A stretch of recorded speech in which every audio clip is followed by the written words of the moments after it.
நிறைய பேர் கேட்பாங்க, என்ன டிவிக்கு அரசு வந்துருச்சு, என்னண்ணே பிரஸ்ஸையே பார்க்கல, 2 வேலை வெளுத்துடுங்கண்ணே, 2 பேசுங்கண்ணே. எல்லாருக்கும் ஒன்று தாங்க சொல்லுவேன். ஐயா 2026 1,68,00,000 பேர் ஓட்டு போட்டு எனக்கு இவர் வேண்டும், இந்த கட்சி வேண்டும் என்று தேர்ந்தெடுத்திருக்கிறார். அதற்கு மரியாதை கொடுக்க வேண்டியது நம்முடைய கடமை. இவங்கெல்லாம் ஏதோ ஒரு 10 வருஷம் 5 வருஷம் 20 வருஷம் இவங்கெல்லாம் எம்எல்ஏ கிடையாதுங்க.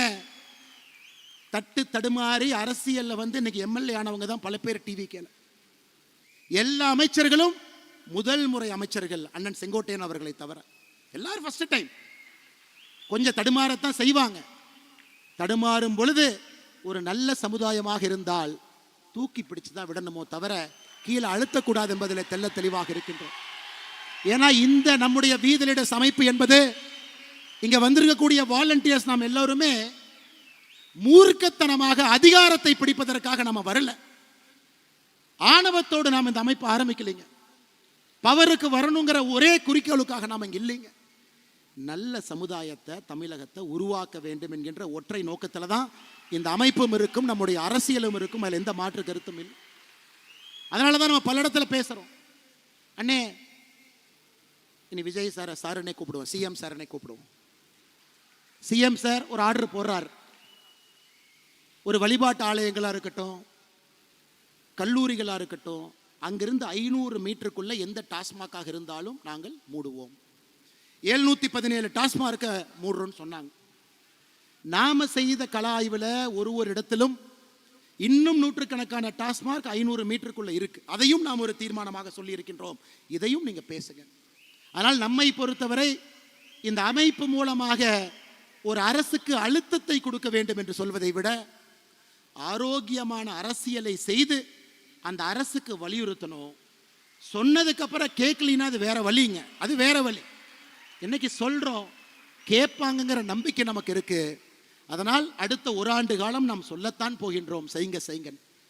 ஜூலை 1ஆம் தேதி 39 பக்கம் வெள்ளை அறிக்கை நம்ம கொடுத்தோம். வந்திருக்கக்கூடிய டாக்டர்ஸ் எல்லாம் சேர்ந்து உருவாக்குனது. வெள்ளை அறிக்கையில் எப்படி நீங்க போதையை கட்டுப்படுத்தணும், 5 ஆண்டு காலம் உங்க இலக்கு எப்படி இருக்கணும், முதல் ஆண்டு என்ன செய்யணும், 2வது ஆண்டு என்ன செய்யணும், 3வது ஆண்டு என்ன செய்யணும், மாநில அரசுக்கு அதை கொடுத்திருக்கின்றோம். அதை பார்த்து நீங்க செஞ்சீங்கன்னா எங்களுக்கு சந்தோஷம், செய்யலினாலும் சந்தோஷம். ஏன்னா மக்கள் பார்த்து கொண்டிருக்கின்றார்கள். செய்வதற்காக நீங்கள் வந்திருக்கின்றீர்கள், மக்கள் நினைக்கிறாங்க. அதனால் நீங்கள் ஆரோக்கியமான அரசியலில் ஈடுபடுவீங்க. எதற்கு அதை சொல்றாங்க? இதற்கு முன்பு திமுகவினுடைய அரசு இருக்கும் பொழுது கல்லூரியில் பேச கூப்பிடுவாங்க. ஒரு கோயம்புத்தூரில் தனியார் கல்லூரிக்கு பேச போனேன். 1 வாரம் அந்த கல்லூரியில் பவர் கட், 1 வாரம் கட். அந்த கல்லூரியினுடைய தாளாளர் ஃபோன் பண்ணார், உங்களை கூப்பிட்டு மாணவர்கள்ட்ட நல்லது பேசுவீங்கன்னு கூப்பிட்டோம், 1 வார காலம் கரண்டை கட் பண்ணிட்டாங்க. நான் என்ன சொன்னேன் தெரியுங்களா?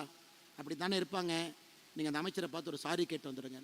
என்னென்ன இப்படி சொல்கிறீங்க? அண்ணே, இது எனக்கும் உங்களுக்கும் இருக்கக்கூடிய பிரச்சனை அல்ல, கல்லூரி மாணவர்கள் சம்பந்தப்பட்ட பிரச்சனை. உங்களை நம்பி எத்தனையோ பேர் கல்லூரியில் வேலை பார்க்குறாங்க.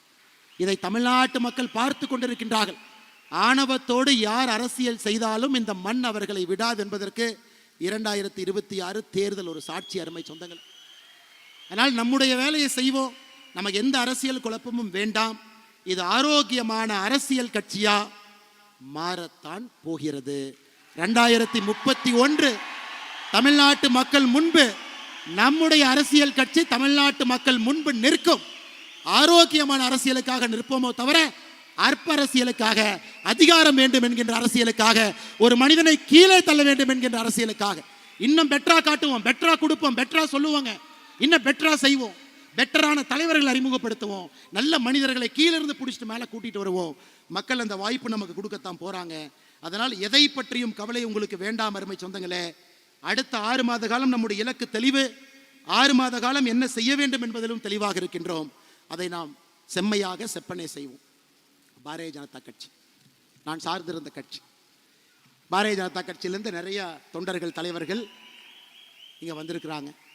நிறைய கட்சியிலேருந்து வந்திருக்கிறாங்க. அதிமுகவிலேருந்து வந்திருக்கிறாங்க, திராவிட முன்னேற்ற கழகத்திலிருந்து நிறைய தலைவர்கள் முன்னாடி இருக்கிறாங்க. எல்லா கட்சியிலிருந்து வந்திருக்கிறாங்க. சமீபத்தில் எனக்கு ஒரு கட்சியிலிருந்து வெளியே வருவது, ஏன்னா இந்த மேடையில் பேசணும், நான் எங்கேயும் பேசவே இல்லைங்க. ஒரு கட்சியிலிருந்து வெளியே எதற்காக வருகின்றோம்? அந்த கட்சியின் மீது கோபம் ஒரு பக்கம், ஆமாம். அந்த கோபத்தை எப்படி காட்டணும், அதுக்கு ஒரு பொறுப்புணர்ச்சி வேண்டும், ஆமாம். இன்னும் பெட்டரா தமிழ்நாட்டு மக்களுக்கு இன்னும் சிறப்பாக செய்யக்கூடிய ஒரு பாதை இருக்கும் பொழுது அந்த பாதையை தேர்ந்தெடுக்கிறோம். யாரை பற்றியும் 38 நாட்கள் தவறா பேசல. அப்ப சில திமுக நண்பர்களுக்கு சந்தேகம், அப்ப பிஜேபியினுடைய பி டீம் தான் இந்த அண்ணாமலையா? ஏன்னா வெளியே வந்தா திட்டணுமே, யாரையுமே திட்டலையே. இந்நேரம் மோடியை பத்தி 2 வார்த்தை திட்டியிருந்தா தானே மற்றவங்களாம் வருவாங்க, ஏன் திட்டாம இருக்காரு? ஐயா, அடிப்படையில் உங்களை போல் நானும் எளிய குடும்பத்தை சார்ந்த விவசாய குடும்பத்தை சார்ந்த நாம் யாருமே வெளியே வரும் பொழுது ஒரு பழிச்சொல்லை சொல்லி வெளியே வரமாட்டோம். ஐயா, இன்னொரு பாதை இருக்கு, இந்த பாதையில போறோம், மக்களுக்கு நல்லது செய்யறோம். இப்போ அடுத்த கேள்வி, அண்ணாமலை நீ தேசியவாதியா?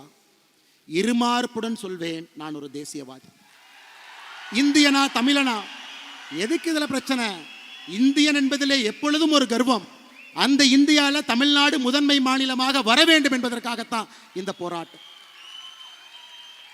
இல்ல நீங்க ஃபெட்னால போய் ஒன்று பேசுனீங்களே, ஏதோ இப்படி பேசுனீங்களே அப்படி பேசுனீங்களே, இன்னைக்கும் நான் சொல்றேங்க, என்னுடைய மதம், நான் ஒரு ஹிந்து.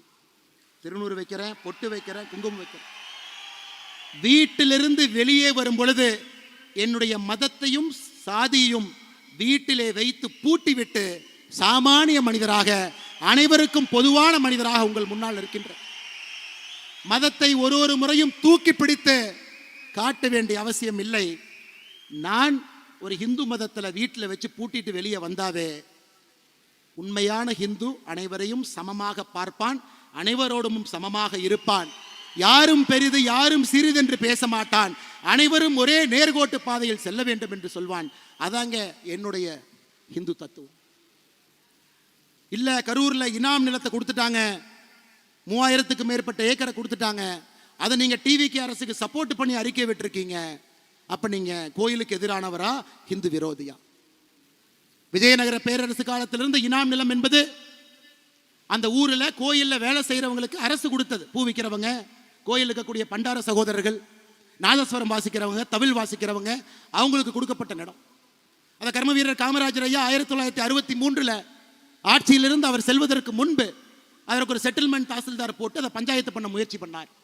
அது திமுக காரங்க அதை வச்சு பாலிடிக்ஸ் பண்ணி பண்ணி பண்ணி கோவில் நிலம் இந்த நிலம்னு ஒன்னா சேர்த்து அதை 0 டிகிரின்னு ஒரு ஆர்டரை போட்டு பண்ணாம வச்சிருந்தாங்க.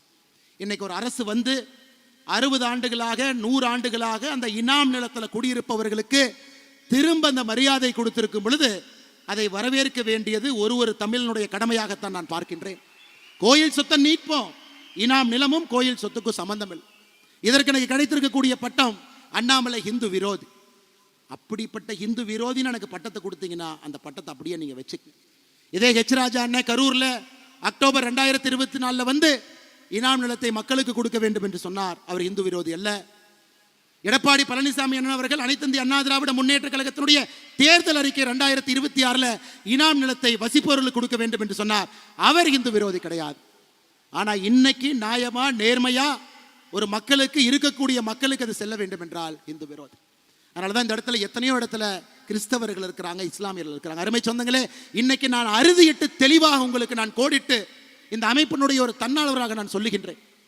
மதம் என்பது இந்த அமைப்புக்கு வெளியே, சாதி என்பது இந்த அமைப்புக்கு வெளியே. ரைட் ஹேண்டு லெஃப்ட் ஹேண்டு இந்த சாதி மதத்தை வைத்து இத்தனை காலம் அரசியல் செய்து பட்டது போதும். உங்கள் மதம் உங்களுக்கு பெரிது, என் மதம் எனக்கு பெரிது. அதை வீட்டிலே பூட்டி விட்டு வெளியே வரும் பொழுது அனைவருக்கும் பொதுவான சமமான ஒரு தமிழனாக, ஒரு இந்தியனாக, ஒரு மனிதனாக நம்முடைய வாழ்க்கை இருக்கட்டும் அருமை சொந்தங்கள். ஏன்னா இன்னைக்கு கோடிட்ட வேண்டும், நாம் இந்தியன் என்பதிலே பெருமிதம், அதில் எந்த மாற்று கருத்து வேண்டாம். அந்த அரசியலுக்குள்ள நம்ம போக வேண்டாம், அந்த அரசியல் நமக்கு வேண்டாங்க. அந்த சாக்கடை அரசியலுக்குள்ள நம்ம போக வேண்டாம். தமிழன் என்று சொன்னால் இந்தியனுக்கு எதிரியா? இந்தியன் என்று சொன்னால் தமிழுக்கு எதிரியா? நமக்கு அந்த அரசியல் வேண்டாம். நம்முடைய அரசியல் என்பது ஒருங்கிணைந்த இந்திய அற்புதமான இந்த நாட்டில், பாரத நாட்டில் முதன்மையாக தமிழகத்தை மாற்றுவதற்காகத்தான் இந்த அமைப்பு, அதற்காகத்தான் நம்முடைய உழைப்பு, அதற்காகத்தான் உங்களுடைய உழைப்பு, இந்த இயக்கம் அருமை சொந்தங்களை.